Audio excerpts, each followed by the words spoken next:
Like, you remember back in the day when you would be on the phone with your girlfriend and all the phones were wired and your mom would pick up and you could hear somebody on... They weren't saying no words, but you could hear somebody on the... That's what it sounded like. Just breathing.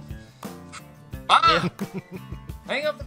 That's okay. We can edit that. I can also go back to the days of, you to connect to the internet and then someone picked up the phone to dial and you went off the internet. So. Man, I'll tell you, I used to get down on the AIM chat. The intersection of good drinks, good music, and good times. This is Hops and Spirits Bar Conversations. If you can't tell, it's going to be a fun show. And guess what? There's a little bit of a takeover once again as the boys from Southerland ask me some questions. And we have a heck of a time talking with Matt Chase and Chris Rogers. Hear how they got their name, how they got into this, how they even became a duo. It's a fun chat. It's a great chat. And I also can't believe Whiskey Weeks 2022 is wrapping up. It's been a lot of fun. I hope you've learned a lot. And we still got more to learn as we talk Whiskey 101 and tasting notes with Chad Watson and going beyond Kentucky because, yes, there is some bourbon beyond Kentucky and it's pretty damn good as well. But let's not waste any more time and get into the show. Did you know Hops and Spirits is more than just this podcast? Check out hopspirits.com for our latest episode release, past episodes, interviews with interesting folks in the alcohol industry, and so much more. Just go to hopspirits.com. Feel free to wait until this podcast is done. Welcome back to another Whiskey 101 here on Tasting Notes, and joining us once again is Chad Watson, a.k.a. MyDailyBourbon on Instagram. He's part of the Bourbon Life crew. I really don't know why I had to look at that. I've said this enough times. I really should just have this ingrained in my head. Welcome in, Chad. Hey, thanks for having me, man. Good to be on as always. It's just, I guess it's one of those days where I just wanted to make sure I didn't screw it up.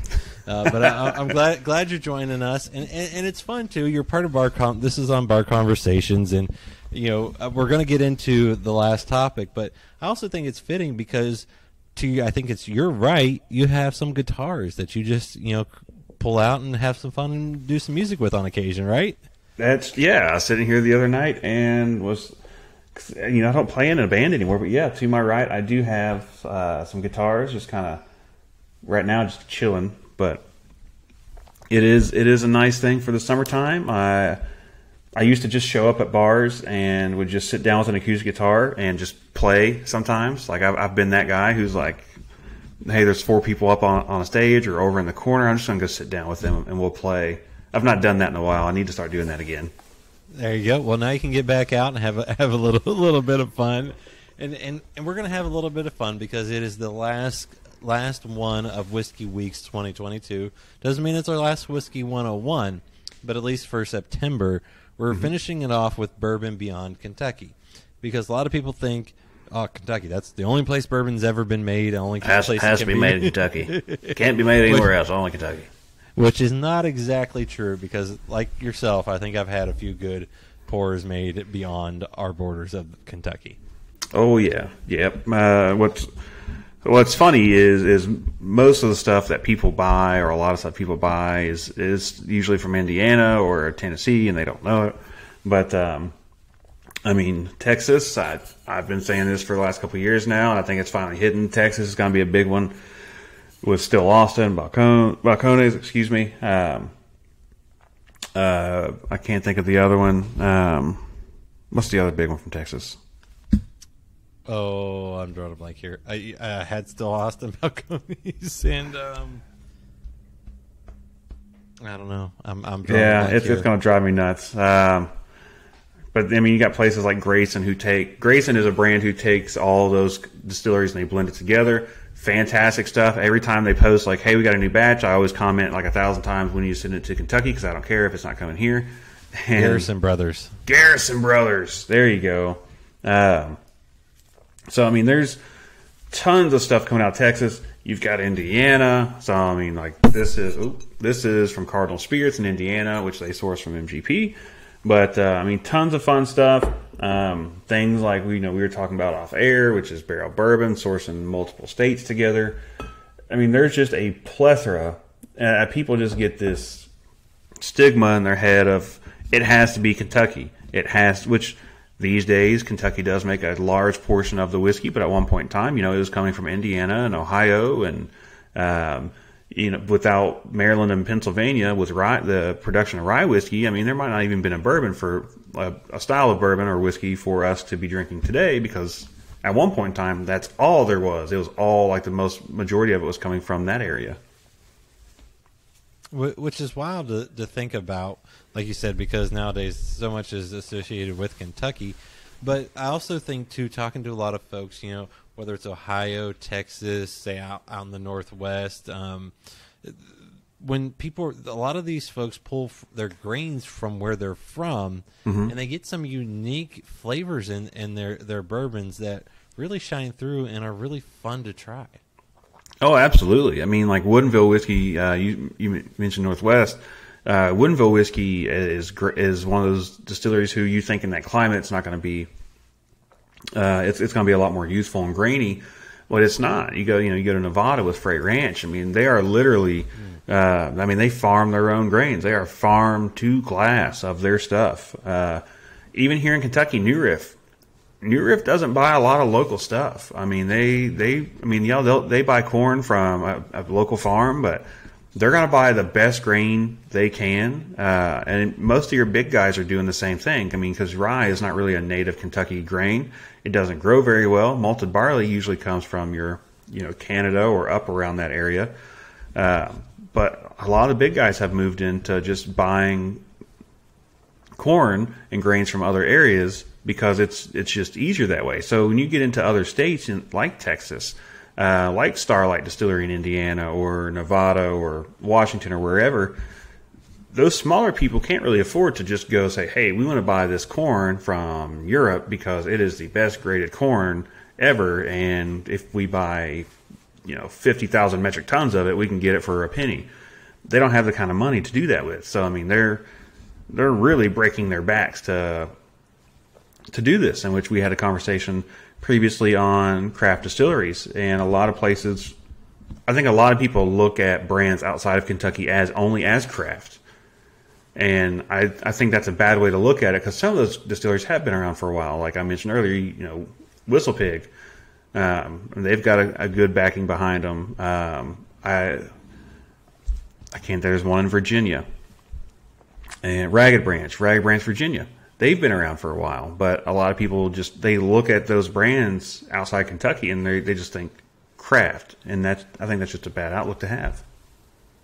Well, and to me too, that like you said, they're making good products. I was thinking of this as you said this specifically in Texas. You might say, 2-year-old Texas, whatever. It's probably not going to be. It's going to be too young. Climates make a big difference too when they're storing stuff in their rick houses, or maybe they've got a shipping container that they're using or whatever, and things age differently too across the country, which is wild to see too. Yeah, I mean, Garrison Brothers is a big example. I don't agree with their price point necessarily, but I mean it's what works for them and people love it. Garrison Brothers sees a return of like 20% on a barrel. I mean, like I think it was them who lost their entire first run of whiskey. After 2 years, they came back, every barrel was dry. So, I mean, that is quite literally like a bad investment on their end, but they have now figured out, like, this is what we need to do to at least guarantee we have some whiskey, because their stuff is starting to get up there in age. Balcones is starting to get up there in age. I mean, the vast majority of them are still doing standard rick houses, but some of them are starting to do climate control, like what we see with Brown-Forman, or be more specific, like Woodford, Old Forester, or Buffalo Trace, to kind of keep it so there's not as much evaporation quickly. Because usually the first year in a barrel here in Kentucky, I think it's about 10 to 15%, where in Texas it's like 15 to 25%. So that's a big loss year over year in a barrel. And you go out further, California and like Old Potrero, I mean, with their malted rye, I mean, they've been doing a malted rye for forever. And that used to be the style of rye from Pennsylvania and from Maryland, was a malted rye. Then here in Kentucky, you see a couple brands do a malted rye, and it becomes a big thing again. But there's been a company out in California doing that for years now. That's the only product they make. It's the only thing they've got. It's a 4-year-old, now a 6-year-old malted rye. So there is stuff out there, and I think it's, it's kind of one time I talked about myself earlier, but it's a little naive to not look outside of Kentucky because there's so many good brands out there, and there's so many opportunities to expand your mind and palate of what good whiskey is besides the big 5 or big 6 here in Kentucky. Well, and I feel like too, you're going to get some unique flavors because, like I said, like we said with the craft guys, in a sense, these folks are doing some different things. I think of the blue corn specifically with balcones. You think of the malted rye, different things like that. They've probably honed these things in more so than even others that you could ever imagine, and they've been doing it for years. Well, yeah, and like we talked about in the previous episode, I mean, they may not be to necessarily afford to go out and do this, but they don't have shareholders. So, if they have a bad run on a batch, they've learned their mistakes, they can move on. But if it does really well and excels, like Balcones and the blue corn, like that's a huge product now. Like it just came to Kentucky. Like Baby Blue is now a thing in Kentucky, like that you can go buy, which is nuts because the last 2 bottles I've had to get someone else to ship to me. And if you're fortunate enough to do that, ask your friends, maybe trade a few bottles from your neck of the woods for something in their neck of the woods, because you got to drink it, you got to try it, because you never know what you might like. Exactly. Well, Chad, I appreciate this as always. It's a fun time to chat, and thank you for doing a little bit of Whiskey 101 knowledge with us. Hey, as always, I appreciate you for having me. It's fun. I love it. Remember to check out Hops and Spirits on social media at Hop Spirits, all one word, on Instagram, TikTok, Facebook, and Twitter. You can also find Hops and Spirits on YouTube and at hopspirits.com. Joining us here on the Bar Conversations as we close out Whiskey Weeks 2022, celebrate National Bourbon Heritage Month. I think this is the perfect way to do it. Joining us is Matt Chase and Chris Rogers from the country duo Southerland. Guys, welcome in. How's it going, man? Thank you for having us. Well, I appreciate you joining us, and I know all of us have some bourbon, so let's go around the horn. What are you guys drinking tonight? Start us off, Christopher. First, I was just telling these guys, I've had this bottle for a while now. I've done some damage to it, so I decided to go ahead and just put the final nail in the coffin. It's Russell's single barrel, Russell's Reserve single barrel. So I'm going to go ahead and finish this one off. There you go. All right, I am having we played a private party for a new distillery. Let me mic right here. I'm having Company Distilling. We played a private party for them a couple weeks ago. It's Jeff Arnett, the former master distiller of Jack Daniels, started this company there in the Smoky Mountains in Tennessee, and we were very lucky to go play for them. It's phenomenal whiskey, so that's going to be me tonight. And I'm guessing while you guys were there, you played, you drank a little, or do we plead the fifth and don't want to incriminate anybody? It's more like we drank and played a little. That's kind of how. I'll tell you a funny story about that. They built this beautiful stage outside, and where this distillery is located, I mean, it's like in the valley surrounded by the Smokies. I mean, it's picture perfect gorgeous. And they had a big festival stage outside, and we get there, beautiful day. We have the full band with us. We sound check, major thunderstorm rolls in. Major thunderstorm rolls in. Can't play outside. There's lightning in the area. So we let the boys in the band have the night off. Chris and I grabbed our acoustic guitars, and we actually played inside the distillery. And, man, it was actually really, really fun. We made it work. But it was a lot of fun. Yeah. I like that. That's a memorable show for everyone, and because it is the end of Whiskey Weeks, I decided to crack open a good bottle of Blood Oath, pack number 8 from Lex Row here in Bardstown, so Kentucky. So a little fun stuff to finish off the month. All right. So I'm guessing you guys enjoy when you're traveling around. Are you finding some good places to have a drink, or how does that go for y'all? Dude, absolutely. I mean, one of our I dare to say one of our favorite things to do after the show is, go find a nice little spot. Maybe have a drinking cigar if we can get our hands on one of those. I'm a big Manhattan kind of old fashioned guy, so I'm a big bourbon drinker. So yeah, we always like to unwind, after the show. Oh yeah, man. We've kind of pivoted over the years. I don't know if we're just aging or whatever, but we used to be those guys, give me a case of beer and we'll find us a good time. But now it's, man, you can find us, like Chris said, a good bourbon, whiskey, cigar, little prohibition type joint. Man, I'm in on that. That's our thing now. You. I wouldn't say we're aficionados, but we're slowly leading into it. Right. Well, I wouldn't call myself that either. I just enjoy a good drink and get lucky enough to try some. I don't know how it happens, but I'm glad it does. And when you guys are having fun, I know you guys have kind of played together or been on the same bill, things like that. So you knew each other for a good while before you actually became one, so to speak. Yeah, man, we met through a mutual friend of ours, Ray Fulcher, here in town. He's another very successful singer-songwriter, and I was at my house one day. Ray was coming over to write with me, and he goes, I got this friend of mine, Matt Chase, that I'm gonna bring into this write if that's cool with you. And I was like, yeah, man, that's fine. And, we came over, wrote a song that day, and within the first week, me and Matt, we were out playing shows together. I mean. So we did that for a couple of years before we even had the idea to, become a duo. Yeah. It was one of those things to where,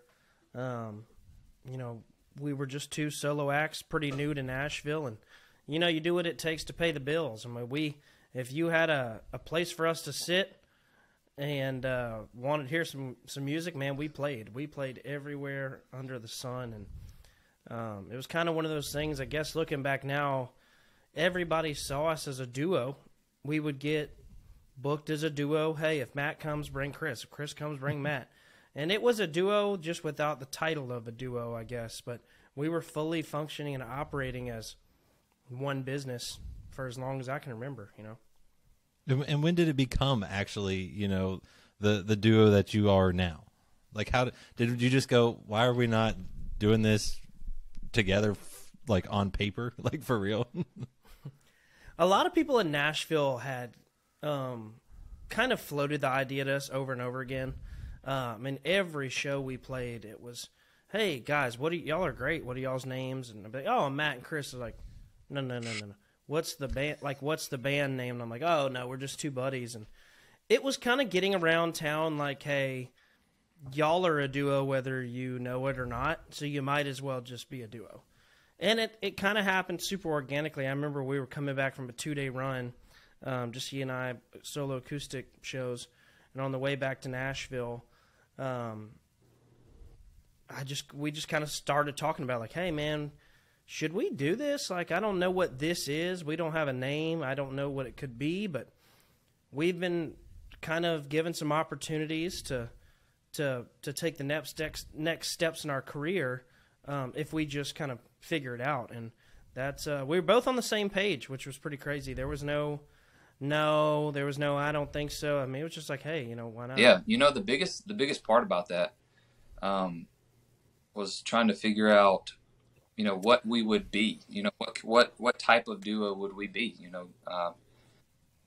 Would we be more on the pop side? Would we do more traditional country? And that led into the conversation of like, well, what songs made us want to move to Nashville and pursue music in the first place, and it was guys like, Travis Tritt and Alan Jackson and George Strait, Brooks and Dunn, obviously, huge influence of ours, so it's more, I don't want to call it 90s country, I don't want to like pigeonhole ourselves into that because it's definitely not 90s, 90s it's an era of, which I feel like is one of the greatest eras of country music, then we lead into like the 2000s, early 2000s of stuff, so just very organic, more band driven stuff. We don't run a lot of tracks on our shows. We like to keep our tracks, quote unquote, more complimentary, and so if the tracks were to go down, we can still put on the show, so to say, so. Yeah. I'll tell you what's kind of crazy about it, man, is, when we started Southerland, when you thought duo, you weren't thinking Brooks and Dunn at the time. You were thinking more of like the FGLs of the world. And it seems like once we started, we have a ton of steel guitar in our music. a ton of guitar bends, guitar licks, and we get painted with the 90s country thing right off the bat. And, it's like we like to say, like, hey, listen, I love 90s country, but, we're just whatever you see on stage is what you hear, It's very band-led. It's very instrumental-led. But, yeah, we kind of get that 90s country thing a lot, which, is a huge compliment. I'll take it because it's, like Chris says, the greatest era of country. But it's also more than that. You want to appeal to a fan base that maybe wasn't born in the 90s, So, when we... Or me, the late 80s. It was a very simple conversation. When we decided, hey, let's be Southerland, the immediate next question was, hey, if we're going to do this, like, we're going to do it our way, regardless of what happens. And, man, we've been very lucky to be able to do it our way. And it seems like people really appreciate it and love the sound. And, we're building on it every day. And I feel like probably the hardest thing was coming up with the name. I read a little bit about it. I wish. I already know what's coming. Palmetto Peaches would have been great. Although I got another one. I was talking to Everett back a while back, and when they were going through their list, one of them was like double denim. So I don't know, Palmetto Peaches or double denim, which could be better or worse, however you want to look at it. Double denim kind of sounds like a off the interstate gentleman's club. Wow. Could you imagine? Imagine this. The first album they put out was the Canadian Tuxedo. That's where my mind is. Exactly. Looking like Dumb and Dumber, Canadian tuxedos. The coming up with the name was actually a story of nightmares, man. It was really tough. Like, you don't realize, it's like, hey, once you choose it, that's it. Like, there's no going back. There's, it is what it is. And, my family was chiming in. Chris's family was chiming in. Some very not great names. Palmetto Peaches is one of those that we had to very politely shut down pretty aggressively. Interject right here. The reason that came up is because, Matt's from South Carolina. I'm from Georgia, so Palmetto Peaches. Like, good intentions, but just bad execution. The thought was there. I just don't think I could get anybody to actually take us seriously with, please welcome to the stage, you know him, Palmetto Peaches. I feel like people would be like, I'm at the wrong show. I got to get like you're at the farm. A Vegas lounge act. Yeah, that's exactly right. I'll tell you how we came up with the name was we were a bunch of geniuses back then, and we decided, let's go do a 2-night run in Maine in late December. Real smart play that we had. I mean, like Chris said, I'm from South Carolina. He's from Georgia. Like, we don't do cold. That's not a thing. So we're driving to Maine, and full blizzard situation. We're just... Again with Ray. So yeah, again with Ray Fulcher. And we just don't... He's interconnected. We don't know what we're doing. We don't know why we're going to Maine. We've never been to this place in Maine. It's pretty much touching Canada. So, you have 100 hours to kill. I mean, it's so dang far from Nashville. So we're in the van with us two and then Ray and his band. And this is the height of trying to figure out a name. So we just decided to kind of open up the request live, Hey, guys, we got any names? Love to hear them. And just yet again, no one's coming up with anything. But what happened was as we were getting into Maine, none of us had ever been there. So one of Ray's band members was Googling, like, things to do in Maine. How people do when they go visit a new place. Like, what do I do here?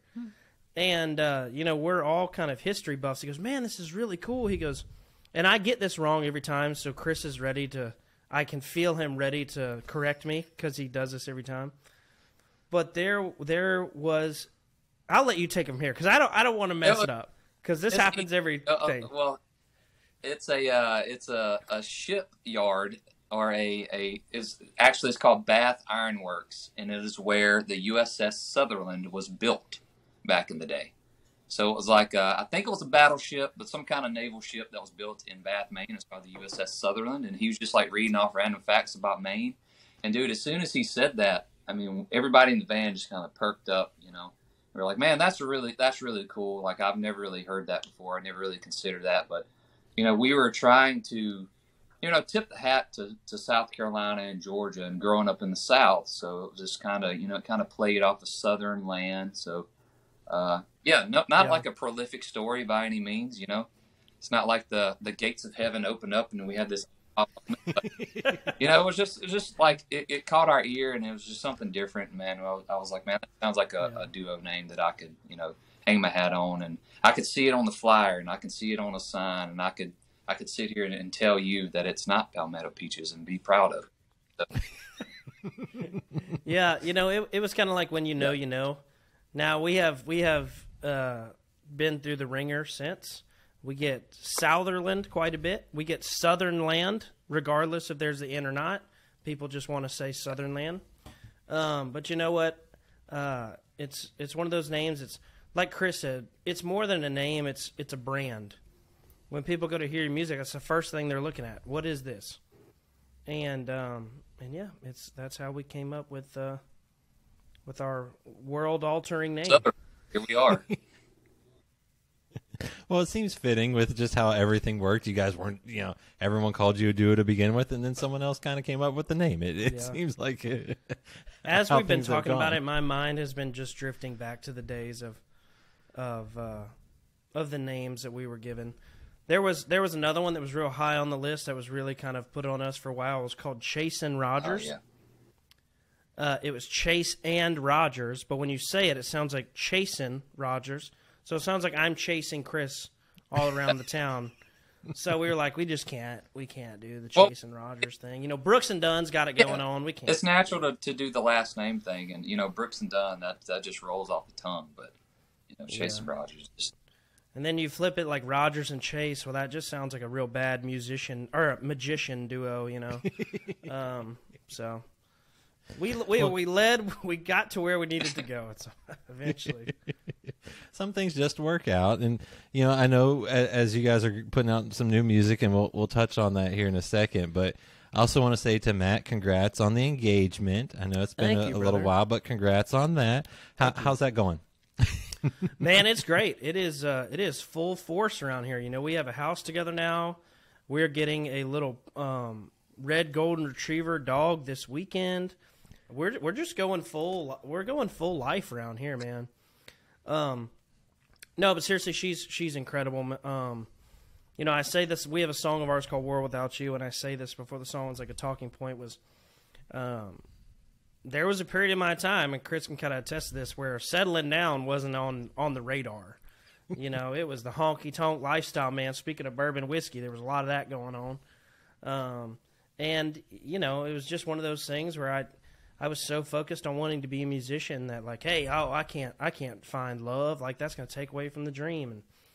And then I met Abby at a Halloween party, and all that went out the window, man. She's incredible. And, Chris's wife, Katie, and Abby, it's a huge testament to them to put up with this lifestyle. Us kind of wanting to be country singers is a hard pill to swallow sometimes, and I can say they're probably our two biggest fans that we have. I mean, they love that we're chasing our dream, and they put up with us being gone on the weekends and doing whiskey podcasts, and we'll see how they feel after. No, it's great, man. So I'm excited about the next chapter of life. And Chris, are you giving him pointers? Because I think you and your wife just celebrated 1 year. So are you passing along pointers? Man, he's got it figured out. He knows. He knows what Abby's expecting. Nothing but the best. He knows happy wife, happy life. He knows the mantra around here. Yeah. I was going to say that's the only bit of advice I can give. Yeah. I'm coming up on 10 years, so that's the best I can give. Yeah, like I said, I don't want to say it's easy, but I think we got lucky in the girl department, and they really understand what we're after, and it's a frustrating business sometimes. If you need a place to land, they're the two best people to land in, and it's a good thing that we're in a duo, because I'll be driving home, and maybe I had a little too much whiskey at the night before, and I know Abby's about to call and be like, what did you tell Katie? Okay, yeah. We, it's like Are you giving away all your secrets? Are they going to now know? Or do they already know? Yeah, we're about to edit that out. And Chris, is it true that Jurassic Park theme song was involved in your wedding? Who's telling you all this information? How do you know about Palmetto Peaches and all this? I do my research. And honestly, I can't take the credit for that. That was my wife Katie's idea. You know, she snuck that little Easter egg in there. But I just want to clarify this. This was not the Steven Spielberg theatrical version. This was the stripped down string quartet. So it was funny, man, because I think it was during. Me and Katie were talking about this. I think last month, and I was like, I cannot believe we had the Jurassic Park theme song in our wedding, and I couldn't remember like exactly when it was, but she told me that it was like during like the family that was walking down. So it's so funny to see like all the grandparents like walking down. They're like looking. They're like, I think I know this song, and it's like the string quartet version of Jurassic Park. So. And then here comes a multicolored open top Jeep, and then someone's in a dang T-Rex outfit. It was you know what that would you should have just gone full dinosaur theme. That would have been And you know, with I was gonna say, with all the love that you guys have for your wives and fiance, soon to be wife, have you ever written songs about them, or is that kind of weird, or is that something you hope to No, do? man. I mean, I think, being, a songwriter, you draw inspiration from the things that you know about. I think that's where the best songs come from. And, like Matt said, we have a song, World Without You, that, we wrote about Abby. I think they had been dating for, a couple months, and things were getting serious, and, came in, and he was like, was kind of laid his heart out on the table. And, I kind of did the same thing right before Katie and I got married. I'd been wanting to, surprise her with a song for our wedding. And we have a song called 3 Minutes that, a little Easter egg for you here for the future. Kind of did the same thing. We got together with our buddy Greg Bates and Marv Green, and sat out on Marv's little side porch one day, and I kind of, spilled all my love about, I gushed over Katie there for a minute. And, man, we turned out this song called 3 Minutes, and I ended up surprising her with the song for our first dance. So it was a really cool moment, so. Yeah. It was those awesome. kind of things are, as much stuff as you, I say that very, very politely, as much stuff as we put up with, chasing this dream and going out and playing these shows and writing songs and, jumping all the hurdles that we have to handle, moments like that really make it work. Yeah, absolutely. And when you guys are coming up with song ideas, is it something as simple as obviously pulling on experiences when you're talking about the ones that you love in your life? But I think of like Boot Up. Was that really, you heard your writing partner say something about, I got to get my computer to boot up, or the internet needs to boot up, or something like that? I'm literally sitting in the same room, like I have a little spare bedroom at my house, and do you have recording devices in our homes? Like you have some great research. I mean, that's making me drink. I do not. By the way, here's a great sound. Yeah. But yeah, man, we were topped her off. This was in the middle of the quarantine back in the day. The thing that we don't like to talk about. The big C. Yeah, we don't like to say that word. But yeah, we were in the middle of quarantine, and still writing a ton. So we did a lot of writing over Zoom. And that's one of those songs that I don't think we probably would have ever written if it had not been for that, because that's where the idea came from. Matt was on, and I was sitting here talking to him like this, and we had our other co-writer on that song, Austin Taylor Smith, and we were all just sitting there waiting on the fourth guy, Greg Bates, again. We write with him a ton. He produces all our stuff. He does a great job. But, man, we were sitting there waiting on Greg, and he texts me, and he goes, "Hey, man, I'm running a little late, and I'm waiting on my computer to boot up." And I was like, that's such a weird way to say that. Like, why can't you, it just hit me in that moment. And when he got on, and we were just, like, kind of ragging him for a minute, and, we were trying to figure out what to write that day. And I was like, man, why don't we write that song? It just started out very lighthearted. Why don't we write this song, Boot Up, and then, kind of put that little spin on it. Well, I know this is hard to believe, but you know, when you're stuck in your house 24 hours a day and you're writing every single day, just like we're talking now through a computer screen, inspiration pretty low. And so you're grasping for did a lot anything. of this during the. Gotta tell you that. We did it. We did a lot of that. We did a lot of Call of Duty. There was a big Call of Duty vibe going on there. But you know, as bad as you know that time was for a lot of people, you know, I feel like we found the silver lining in it, you know, because I think we came out of that time with a lot of great songs. So. Oh yeah. I mean, and like when you guys are coming up with those songs, do you guys come at it the same? Do you work together on all of them with some co-writers, or do you bring different ideas? How does that work for y'all? Because I feel like everyone that I've ever talked to is a little different. Man, we get this question a lot, like, hey, tell me, how do you write a song? Like, tell me the process. And I wish I could give you some great answer, but man, it's a total mixed bag. There's some days you come in and the idea is ironed out. Hey, I have this idea, this is the storyline, I wrote this first chorus, and it's just off to the races. And then there's some times where if you had $1 million, you couldn't buy an idea. You know, you're just sitting in a room for hours looking at each other like, I hope you come up with something. Man, I hope you could. You know, it's like, it's a total mixed bag, but it's total inspiration, man. I'll tell you, songwriters are some of the best listeners in the world. I don't know how we got that trait, but you'll pick up on the most minute things. And you'll hear stuff and you'll kind of pretzel it in a way to make it unique, you know? And like Chris was saying earlier, you write what you know. And I know a lot of people rag on country music like, oh, it's just about Daisy Duke, girls, cold beer, and trucks and dirt roads. And my response to that is the people that I hang out with, that's what we talk about.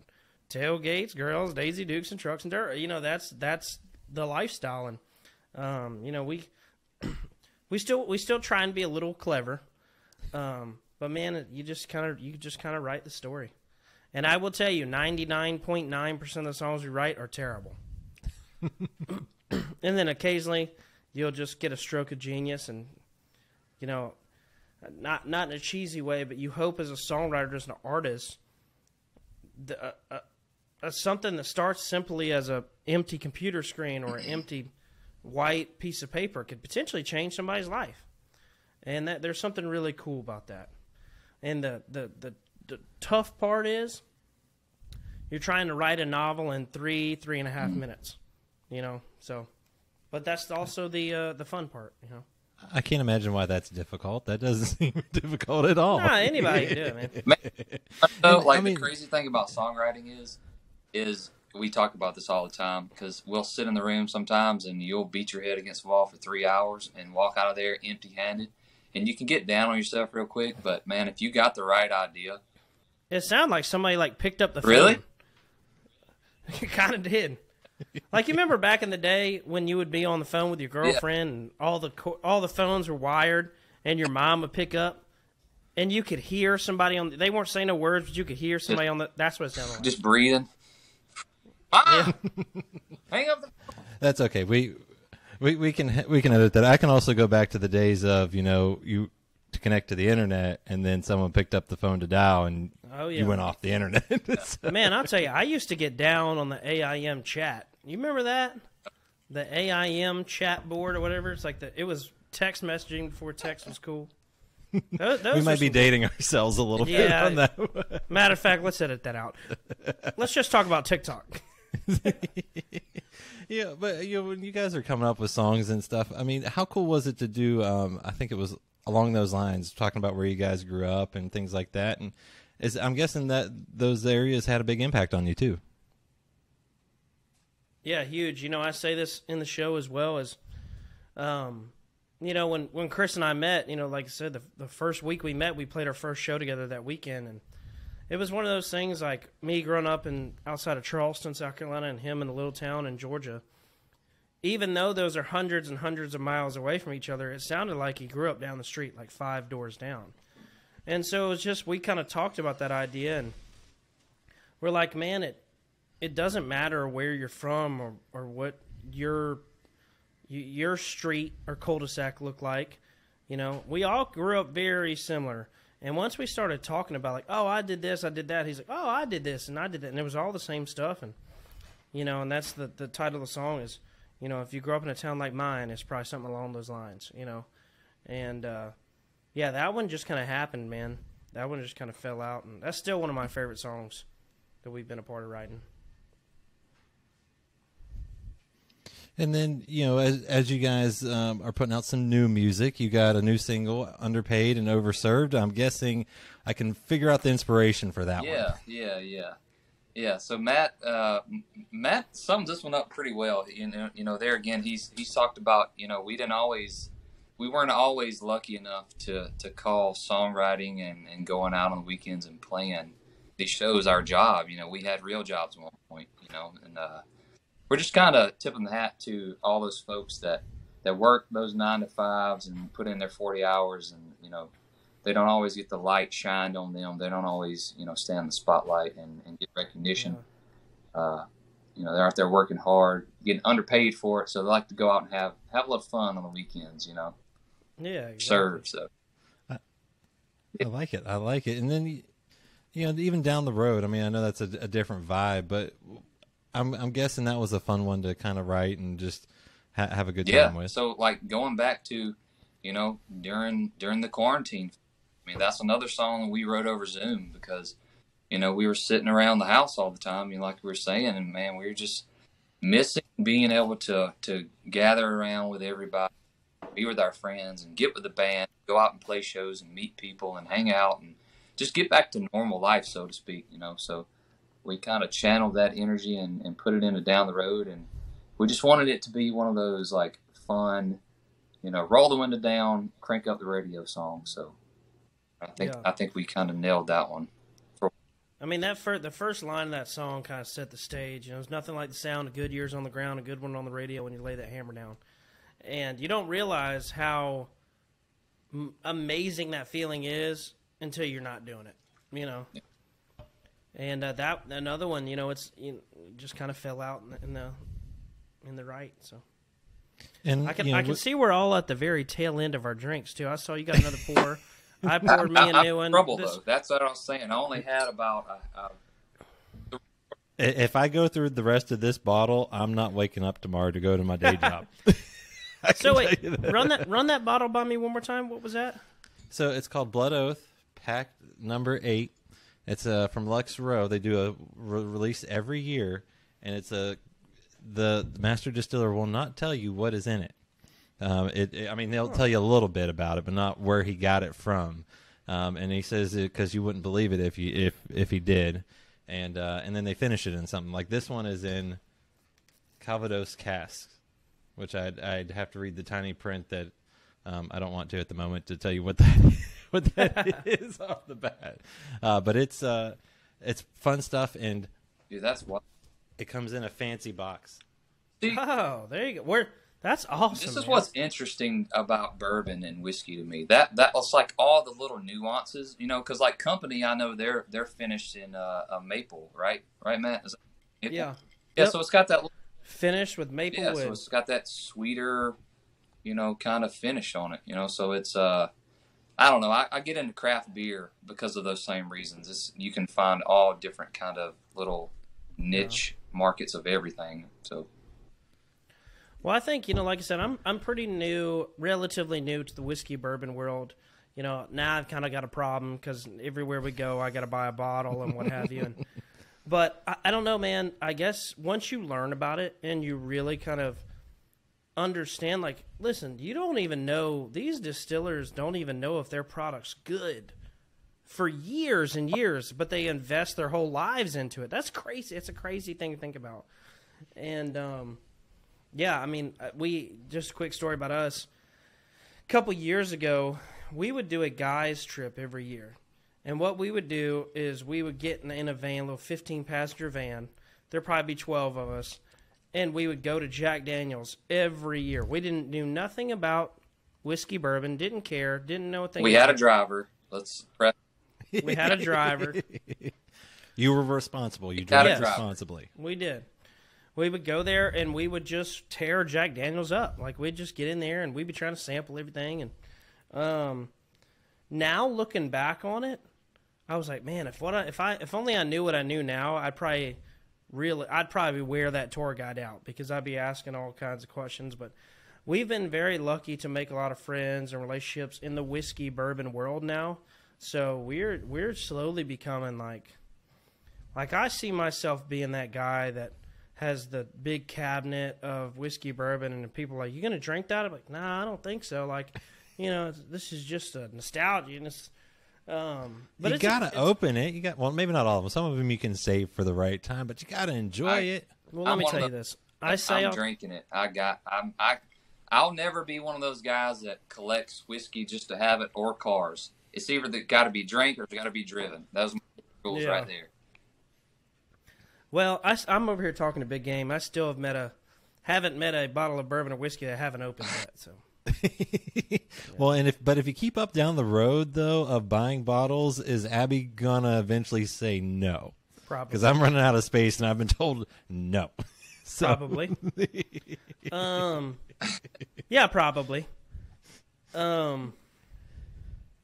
We'll find out. Yeah, she's gonna shut that game down. We're still in that honeymoon phase right now. She's like, "Oh, get you a bottle," being all kind about it. At some point, we know it's like, Matt, no, we're not doing that. Like, we got to cut it out. But as he's got a whole, not just a cabinet, a whole wall full of shelves. Exactly. That would look pretty cool. I used to be the guy you go to a restaurant and you just, hey, what light beer do you have on tap? I'll take it. But now I'm the guy that's like flipping the menu over. I'm going through, oh my God, the whiskey bourbon selection is incredible here, and it's eating away at me, Hey, there's nothing wrong with that. It's a good hobby to have. It's a good hobby to have. And honestly, I know we don't have enough time, but I'd almost love to interview. I'd love to know how you got into it and how the podcast came to be, because you said you live in Bardstown. That's the epicenter. Well, technically Lexington, but I can get down to Bardstown and Louisville and all that. And it's weird, I got into it. We can flip it up for a little bit, and I've got as much time as you guys have. Listen, I got nowhere to be, buddy. And my wife really was the bourbon drinker. I was the craft beer guy all along. Well, where is craft she at? Beer. She is reading and about to probably fall asleep if I had to get. She worked with kids all day, and one of them may have got the best of her today as an elementary school principal. Oh, but so she always loved bourbon because like her family loved bourbon. My dad was a Miller Lite drinker.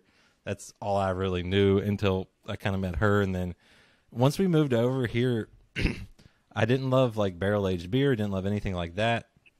Now that's like my favorite thing. During quarantine, I started the podcast. I had always had the idea, I just never had the time.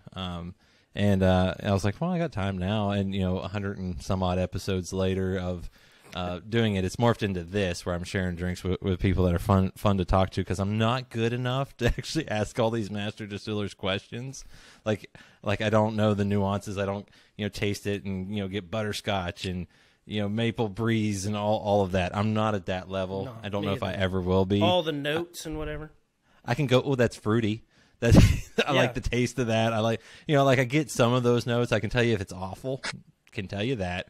Couldn't tell you why I always love things, but and the weirdest part is like my next door neighbor, literal next door neighbor, is works at one of the bourbon distilleries here in Lexington. He's their master blender.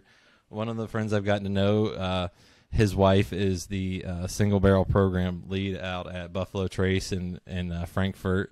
I'm like, how have I managed to meet these people? Which, I mean, I guess when you're in Nashville, you meet those type, the same type of thing in the music world. It's just blowing my mind on who I've met and things like that. And now I just enjoy it. I enjoy it, and I get lucky enough sometimes to get sent stuff, and other times I just enjoy actually being able to find the bottle out on the shelf. Yeah, that's awesome, man. I'll tell you, I've grown a huge respect for it. It's like, I mentioned Jeff Arnett a minute ago when we played with that company distilling show. He was the was the 8th or 9th distiller ever in Jack Daniel's history. Seventh. Ever. 7th. Yeah, old number 7. Yeah, he's the 7th. That's right. I remember him saying that. And, this guy knows his stuff. And, we're out there at the grand opening, and we're trying, he takes us back, and we're trying it right off the line. And He's like, "Oh, tell me what you think." And I'm like, "God, what do I tell this guy?" Like You don't Jeff, have a cheat sheet in front of you. This is great, man. I love it. This is really great. I mean, but I'm kind of playing it. I'm like swishing it around. Like, oh yeah, this is like, yeah, I feel it. But man, even just talking to that guy, it's like, as crazy as it is with whiskey bourbon, like at some point in the night, he was talking about, he's one of the curators of the Sinatra line at Jack Daniel's, and him talking about them, like, how did I end up here? Like, how am I talking to this guy about something that he made for the Sinatra family, which is probably the most legendary family in America? It's like, I don't know. Yeah, like in the night we're sitting there talking to him about that, and he's telling us how, he made, 4, 5, 6 different blends, whatever it was, and he sits down with Frank Sinatra's daughter at her dinner table at her house, and Frank Jr., and they're all sitting there, and they're sampling these things, and she's pulling out pictures and showing, family photos of Frank Sinatra, man. And at the end of the night, he had in his mind which one that he was his favorite, but he didn't let them know that. And that she ended up picking that one. And that's the Sinatra line that Jack Daniels came out. Like that kind of stuff. Matt's right, dude. It's like you're standing there in that moment, and I'm like, this is crazy where like music has led us. Like we're and then in Townsend, Tennessee, Company Distilling, talking to Jeff Arnett, the number 7 master distiller at Jack Daniels, who left to do his own thing, and like he was involved in that kind of caliber, Insane. It's crazy. It's fun. It's fun, and awesome. You had the Russell Reserve. I got to talk to Greg Snyder, who isn't at Wild Turkey anymore, but he's the one that came up with Russell's Reserve to kind of pay homage, because they just had stocks of stuff in the back that they kind of needed to get rid of, and you're like, that's literally how this came up. You had a guy with a spreadsheet that said, "What are we doing with these barrels?" And you came up with what is now probably one of the best selling things there is, and it's just like, really.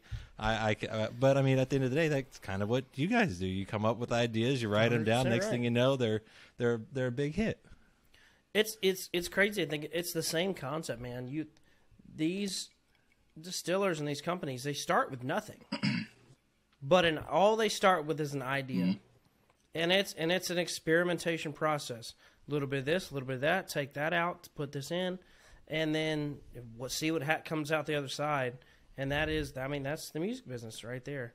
And we've been very lucky to go to a lot of distilleries. What's crazy? I know this is insane to even say. We live in Nashville, Tennessee. Have never done the Bourbon Trail ever. What's wrong with us, man? We've never done it. Well, now you can make a trip out of it. Take the wives. They've got all sorts of things to see. We're gonna grab your wife, and we're just gonna all pop out there. We're gonna grab your neighbor. Hey, you got any like backstage? I might have a few connections. That's very possible. We've just never done it. I don't know why. It's so we've close. Talked about it, and we even talked about maybe this year. This is our December Christmas time guys trip. Maybe we can make. I think we need to make that happen. I was going to say, don't do October, September. That is way too many people coming in for, football and the colleges at U of L and Kentucky and things like that. People going, hey, I'm visiting my daughter. Let's go to the Bourbon Trail. And it gets wild. But wintertime, it could be a good time. It could be a good time. And well, we got to keep tradition. Exactly. And this time you'll be able to ask a lot of questions and know what you're asking. Well, maybe. I'll tell you, I have run into a real big problem lately. I follow a lot of bourbon whiskey guys on TikTok now, and they'll be doing a live stream, and I'm like, oh, let me pop in. 45 minutes later, I'm still sitting in this live stream. I'm just watching this man drink bourbon whiskey, and it's truly fascinating for me. I like it. And I enjoy it. I'm going to get back to a music question here in a second. I got another one to tell you though. Sorry, I'm thinking just about you're good. But you talk about doing creative stuff. Chattanooga Whiskey, they had to figure out a barrel, what they wanted. They created like over 120 some different barrels of different recipes to figure out what they would like. Then they finally settled upon it. And if the one that's their flagship now, the 91, that was Barrel 91. That was the one they loved the most, was Barrel 91. I have not had Chattanooga. It is excellent. You won't believe the age on it, and it is always in my bar. But so it's wild. You just never know what's going to happen. And do you guys know what's going to happen? You've been putting out a lot of new music lately. Are we getting an EP and album? See, I can bring it back around. Look at that. Just a true professional, man. We have a lot of great things in the works. We promised our fans and people, like, we have a lot of songs, like Chris said, we've been very, very fortunate to have a lot of great songs that we love. And what's a song if you keep it to yourself? So we're going to pump out a lot of music to our fans, a lot of tour dates. So you're going to see a lot of Southerland in the near future, whether you like it or not. That's not a bad thing. I like it. I enjoy it. And, I also got to ask this, when you guys were coming together, was it weird? I mean, I guess after hearing this, it wasn't, because you kind of already were acting as one.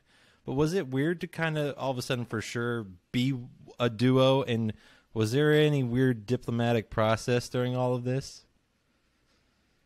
Or did you guys just get along with it, with everything, and it was good to go? Not for me, and I think I speak for Matt on this too. I mean, it was just, I think it was one of those things where we had already worked out, ironed out all those details before we ever even considered being a duo.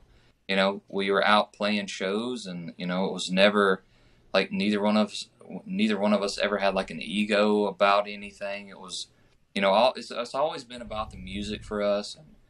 And I think we played together for probably a year and a half or 2 years before we became a duo. And during that time, we just grew organically and became a duo without even really knowing it. So we didn't have any of those like growing pains about like, we never sat down at the Mexican restaurant down the street and had a label exec like go, hey, you two are going to work together now. It was never any.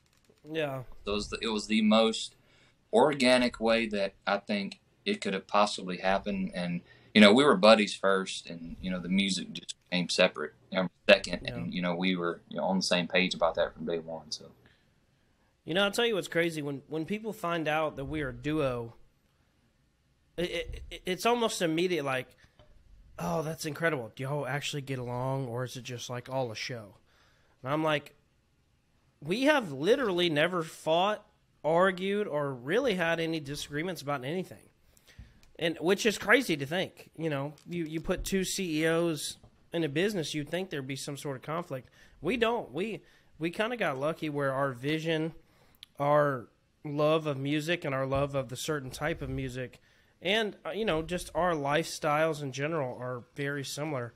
So man, it works over very well. It works over very well. So I'm very fortunate about that. And, I mean, you talked about it, too. You guys played a lot beforehand, but then you played a lot together, after it all. I mean, I think you guys were playing like almost like every night, all day, every day. Like, yeah. So I'm pretty much, to me, you almost kind of cut your teeth the old-fashioned way, and were able to kind of come up and really have a sound, know what it was like, and I'm guessing that had to help, too. Yeah. There were a lot of nights where the last thing we wanted to do was go play a dive bar for 4 hours. But, looking back, man, I don't know what we would be without that. I mean, that's where we learned to entertain. We learned what music people liked. We learned who Southerland was and what we wanted to be. I mean, it's trial by fire. And, when you're in a bar with, whether it be 500 people or 5 people, you still got to entertain the same way, and I think we kind of learned that along the way. And I think specifically playing down on Broadway, we did that for about 2.5 or 3 years probably. And I can tell you right now, if you can entertain a crowd on Broadway in Nashville, Tennessee, I think you can do it anywhere. If you're sitting up there with, in our case, just ourselves and 2 acoustic guitars, I mean, you're going to have literally people from around the world that have come here to hear country music. They're going to hit you with any kind of request that they can. And if you can pull that off and keep those people in those bars for that 4-hour shift that you're playing in there, I think I think you can do it anywhere. And that's the way that we came up. We really cut our teeth in those bars down there. So we learned a ton about entertaining, because it's more than singing songs. we're entertainers, I think, first. So. Well, the thing about a Broadway crowd too is they're there's 30, 40 other bars down there that they can go to in a blink of an eye if they don't like you, and when you can keep a crowd, man, that actually says more than you know. So yeah, that's like I said, there were some nights where you'd be putting your guitar in the truck, and it's like, God, this is the last thing I want to do on planet Earth. And then you have to remind yourself, like, wait, I'm playing country music for a living. Like, that's the best job in the world, So. And as we wrap up, you can find the guys on Instagram at Southerland Music. We are Southerland on Facebook and Twitter, and at SutherlandMusic.com. And I guess my last question is just, what's this journey been like for y'all? And I mean, obviously the goal is always for this to happen, but you never know how the ride's going to be along the way. And what's it been like? Man, it's been a ride. I'll say that. I'm coming up on 10. Thank the Lord for these. I'm coming up on 10 years in October. Matt and Bill. So I mean, we've definitely paid our dues. And it's been a lot of fun, but it's a lot of work, man. It's not just all the glitz and glamour that we might show on Instagram and that kind of thing. But everybody here's in the same boat, but I wouldn't trade it for anything else in the world, because like I said earlier, we had real jobs, quote unquote, before this thing, and I was absolutely miserable. I was making a lot of money working in Atlanta, Georgia, down there at Norfolk Southern. But it was never what I wanted to do. So really chasing this dream and having that drive in me, and really having the passion to pursue music, and I wouldn't trade it for anything, man. Yeah. It like I said, it has been, anything in the world, whether any kind of business really is going to have ups and downs and left and right. And it's crazy that we've done this business through some of the biggest cultural changes, world changes of our lifetime, which has been crazy. But man, like Chris said, it's our dream job. You got to take the good with the bad. If anybody that tells you that this job is nothing but, gold and rainbows, they just haven't been through it long enough. I mean, because any good thing comes with a lot of cost, man. And we're having the time of our life. Sometimes we have to kind of stop and breathe a little bit, like, like it's going to be all right. But it's been great, man. We've enjoyed it. Well, and I have a final question for you too when we wrap up. Okay. So after I hit the stop button, you got an after. Oh no, after show question. We can ask on the show. Feel free. That was my last question. I'm good to go. What do you got? So this is a 3-parter. Oh, okay. I'm taking you at expert here. Oh, all right. Well, that's your first mistake. I need 3 choices. Give me your go-to $0 to $30 bottle, $30 to $50 bottle, and then dream bottle. Like, it doesn't matter the cost. Like, what's your go-to? So on my go-to on the cheap end, it's kind of what I've got in my decanter over there. It's called Earl Setter. It might be like a Total Wine brand. I'm not sure. It is $9.99 for a regular bottle. Never even heard of it. Like I said, I think it might be like a Total Wine brand. I'm not 100% positive on it. There's a couple others like Evan Williams Bottle and Bond. Some of those are perfect at like $19. You can't really beat that. If I'm going in that 30 to 50 range, it's probably Chattanooga Whiskey Cask 111. It's a little higher proof. It's just fantastic. It comes in like $45 because that's a hard range to find things in. Because almost everything nowadays I feel like is over 50, and if it's a craft brand, it's always over 50. Well, I'll tell you another thing too, man, and I've battled this as a new whiskey bourbon person. There's a lot of brands out there. There's so much, and who knows what's good and who knows what's not. And it's hard for me to like jump behind a brand I've never heard of and drop $65. It's tough. That's why I always tell people, because somehow my buddies go, "Yeah, I bought this bottle for $65." Like, why? Because some of them, like I have samples of, and I'll gladly let someone sample it because I'd rather you sample it first, and then see. And that's why I tell them, I'm like, if you can go to a bar. Now, granted, some of the bars will charge you an arm and a leg, but thankfully where we live, there are some that you can get a good pour of things for a good price. And I'm like, you got to try some of these because otherwise you are it's blind because I mean, and you also might be paying for something $75 for something that you can basically get for $45 or $40. It's just someone else bought it from a certain place and they aged it 1 extra year. And to me, there's not a whole lot difference there. I'll tell you one thing we battle, man. Like I said, we live in Nashville. We're hour and a half, 2 hours from literally the epicenter of the bourbon and whiskey world. You cannot find, everything's allocated. And you'll go somewhere and you'll try and get Buffalo Trace, or you'll try and get Blanton's, or you'll try and get all these things. And I had a guy, sorry, I'm on a tangent, but my fiance went to St. Simons, Georgia on a little vacation last week. And this guy had Weller Antique 107 at the liquor store. I was like, holy smokes, you cannot find it. And I was like, man, I'll take 2 bottles. And he was like, man, unfortunately, I can't sell it by the bottle. He's like, I physically can't be the guy that's going to charge you like $100, $120 for a Weller. He was like, so what he does is like he gifts it to what he calls high tier clients, somebody that is a consistent buyer for him. And I respect that. I respected him saying that because he was like, man, the whiskey bourbon world's so crazy. He goes, I just don't want to price gouge you. Now, could he have sold me that bottle? Yeah, he could have. And I would have paid whatever, but it's crazy. Like the drastic differences of Buffalo Trace, for example, can't find that in Nashville to save your life. But it's hard to find in Lexington. Yeah, and you'll go to Fayetteville, Arkansas, and it's just like in abundance. And you're like, this makes no sense. I'll never forget when I first moved over here. It was pre-allocation for them. So you would just go into the liquor store and the middle of a whole set of shelves would just be Buffalo Trace all the time. And I miss those days because those days are over. Now I just got to pray.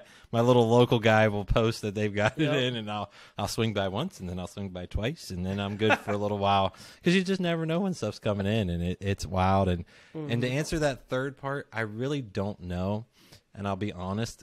The older whiskey, I don't always love. It's a little oaky for me. It gets a weird taste when it gets up into that like 15, 16-year-old. I would love to try a Pappy Van Winkle. Haven't tried one yet.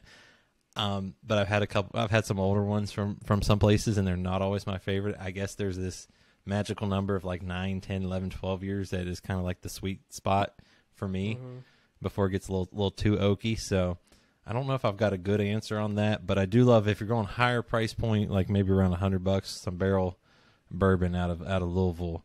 They're kind of a blender of whiskey. They don't make their own, but they blend it all and finish it all, and it's pretty good. Oh, okay. That'd be my last bit of wisdom to pass along. Well, good deal, man. Well, Chris, it's always fun to talk about that. Absolutely, I appreciate it. And Chris, Matt, this was a blast, and I can't wait to do it again. Absolutely, brother. We appreciate you. Yeah, buddy. Sorry for my rants I've gone on. I'm just so interested. It's what happens when we have a drink or two. That's true. That's true.